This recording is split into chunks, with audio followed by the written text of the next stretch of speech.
Our next question is define positive work done, zero work done or negative work done with examples. ठीक है बेटा, positive work done कब कही जा सकती है? जीरो वर्क डन भी होता है फिजिक्स में, काम करने के बाद भी काम जीरो माना जाता है. तो negative work done with example. ठीक है, एक एक पार्ट में दिखाता हूं. First, positive work done.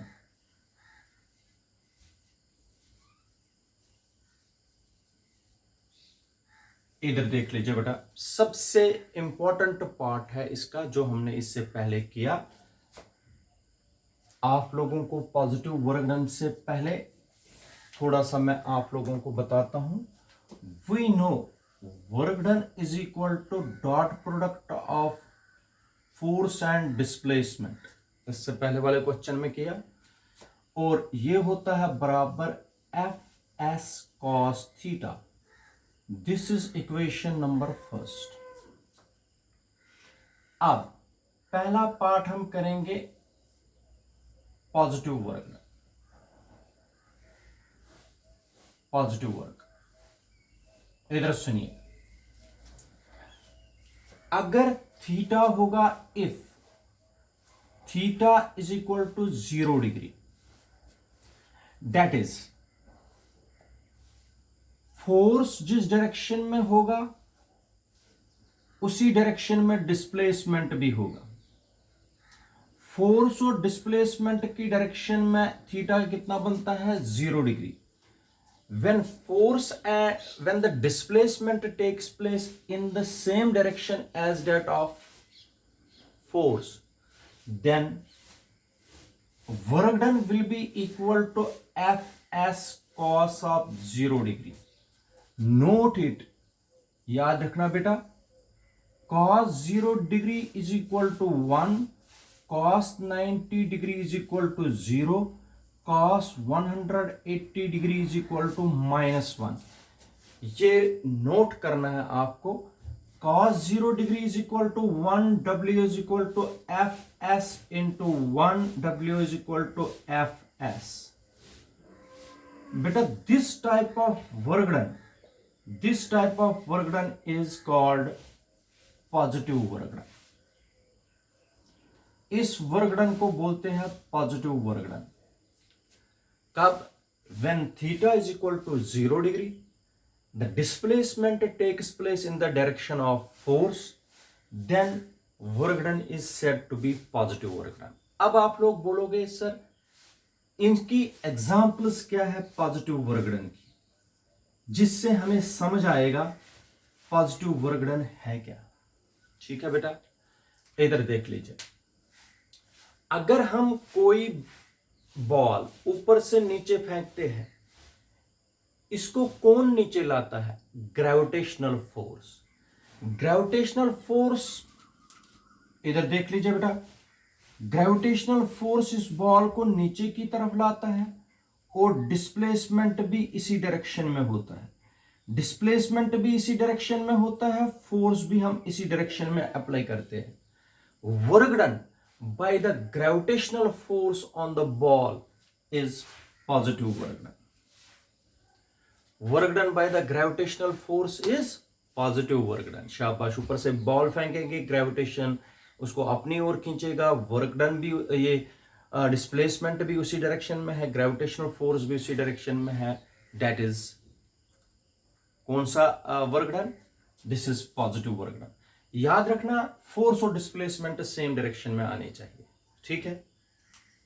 Second example, अगर एक लॉन रोलर है, लॉन रोलर मैंने आप लोगों को समझाया हुआ है. लॉन रोलर, अगर ये लॉन रोलर है,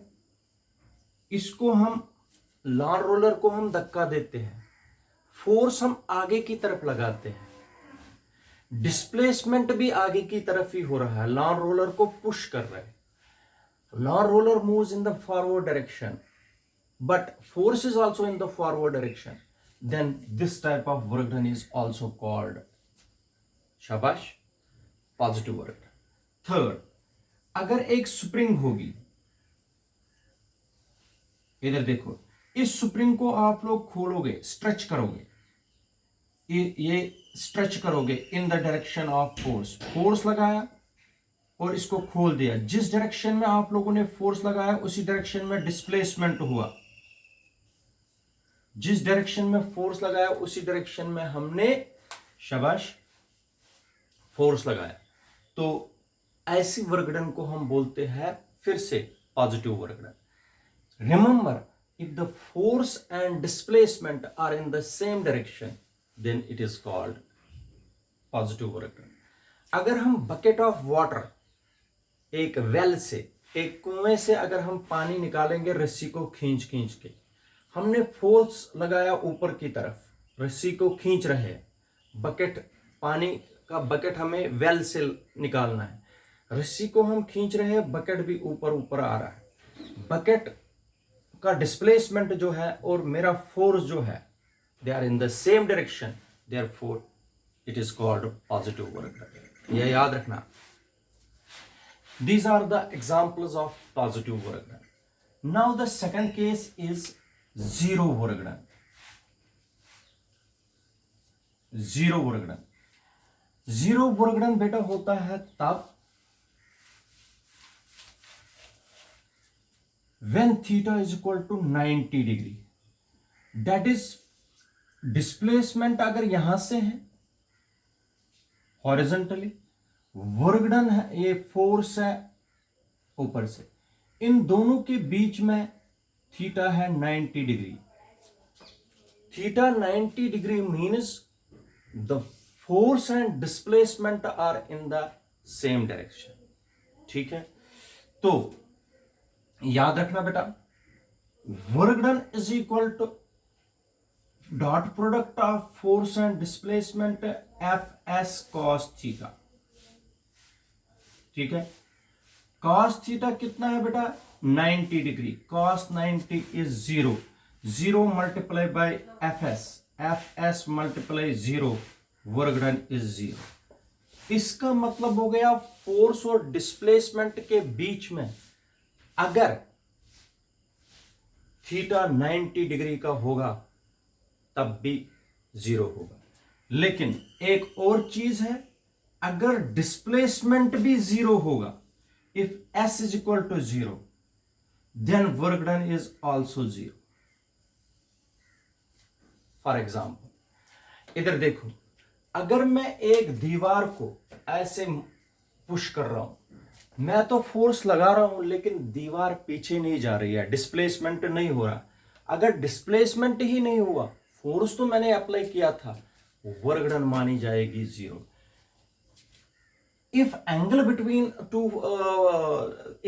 between force and displacement is 90 degree, then the work done is said to be 0 work done.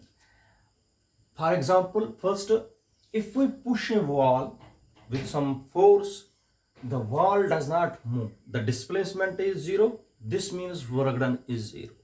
First case.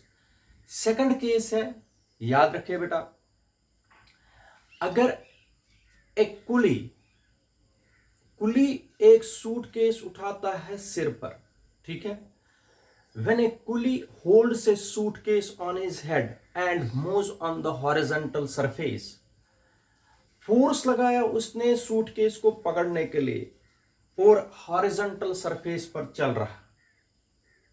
देखिए बेटा, अगर ये एक खुली है, इसने सूटकेस सिर पर रखा है और चल रहा है हॉरिजॉन्टली, एस तो यहां से है, फोर्स तो यहां से है, थीटा 90 डिग्री है, वर्क डन नहीं मानी जाती। याद रखा बेटा, वर्क डन नहीं मानी जाती है, work done is 0।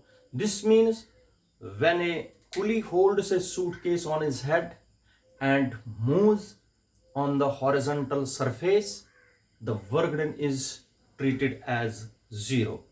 This is because the angle between the force and displacement is 90 degree. अच्छा, similarly, अगर a piece of stone is tied with thread और उसको रिवॉल्व करते जाएंगे, एक पत्थर को धागे के साथ बांध के घुमाया जाए, देख लीजिए बेटा, पत्थर को जब हम धागे से घुमाएंगे एक सर्कल बनता है, लेकिन जो इस पत्थर पर फोर्स है वो सेंटीमीटर फोर्स होता है, डिस्प्लेसमेंट सर्कल पर है, डिस्प्लेसमेंट और इसके बीच में 90 डिग्री का एंगल है, इसलिए वर्क डन मानी जाएगी 0 वर्क डन। पत्थर को घुमाने से वर्क डन तब भी मानी जाएगी 0 बिकॉज फोर्स और डिस्प्लेसमेंट के बीच में एंगल 90 डिग्री का बनता है। इसको बोलते हैं बेटा 0 work done. Now the third work done is negative work done. It is negative work done. Negative work done में बेटा क्या होता है, थीटा होता है 180 डिग्री। दैट इज फोर्स अगर इस डायरेक्शन में है, डिस्प्लेसमेंट इसके अपोजिट डायरेक्शन में हो रहा है, थीटा इनके बीच में है 180 डिग्री का। ठीक है बेटा, इसके एग्जांपल्स मैं अभी समझाऊंगा। तो cos of 180 degree is equal to -1, तो ये बन जाएगा -fs। माइनस आ गया वर्क डन के साथ, तो this type of work done is called, शाबाश, नेगेटिव वर्क डन। इसको क्या बोलते हैं बेटा, negative work done. Negative work done की एग्जांपल्स मैं बताता हूं, बहुत ही इंपॉर्टेंट एग्जांपल्स है बेटा। फर्स्ट एग्जांपल, अगर एक ड्राइवर गाड़ी चला रहा है, वो ब्रेक्स अप्लाई करता है। ठीक है बेटा, जो ब्रेक्स अप्लाई करता है उसने रिटार्डिंग फोर्स लगा दिया। ब्रेकिंग फोर्स अपोजिट डायरेक्शन में है, कार आगे की तरफ चल रही है, ब्रेकिंग फोर्स इस तरीके पीछे से हो गया और डिस्प्लेसमेंट आगे जा रहा है, इनके बीच में theta is equal to 180। This is negative work done. जब एक ड्राइवर ब्रेक्स अप्लाई करता है गाड़ी को रोकने के लिए, ब्रेकिंग फोर्स जो है वो पीछे की तरफ है, तभी तो गाड़ी रुकेगी, और गाड़ी की मोशन जो है आगे की तरफ है। ब्रेकिंग फोर्स और मोशन ऑफ द कार के बीच में एंगल 180 डिग्री है। This is negative work done. ठीक है बेटा, सेकंड एग्जांपल जो है इसकी, अगर if we take a body to a certain height, अगर हम एक बॉडी को हाइट पर लेंगे, देख लीजिए बेटा, बॉडी को हम सर्टेन हाइट पर ले रहे हैं ग्राउंड से, लेकिन ग्रेविटेशनल फोर्स तो नीचे है, अगेंस्ट हमने किया, ग्रेविटेशनल फोर्स नीचे है, डिस्प्लेसमेंट ऊपर की तरफ हो रहा है। The work done against the gravitational force, the work done against the gravitational force is a negative work done. Gravitational force नीचे खींच रहा है, डिस्प्लेसमेंट ऊपर हो रहा है, तो दिस इज ऑल्सो, अगर एक बॉल को हमें ग्राउंड फ्लोर से फर्स्ट फ्लोर पर लेना है, तो जो डिस्प्लेसमेंट है वो एस हुआ, ग्रेविटेशनल फोर्स इसको नीचे खींचने की कोशिश कर रहा है, work done against the gravitational force is, शाबाश, नेगेटिव वर्क डन। जब भी थीटा बनेगा 180 डिग्री बिटवीन शाबाश force and displacement, it may be called as negative work done. ये याद रखना बेटा। ठीक है, ये किसकी एग्जांपल्स हैं, शाबाश, ये है नेगेटिव वर्क डन की। तीनों की एग्जांपल्स मैंने बताई। जब थीटा 0 डिग्री होगा, इट फोर्स और डिस्प्लेसमेंट के बीच में, it is positive work done. When theta is equal to 90 degree, it is 0 work done. When theta is equal to 180 degree, it is, शाबाश बेटा, it is negative work done. Remember it. Okay, thank you.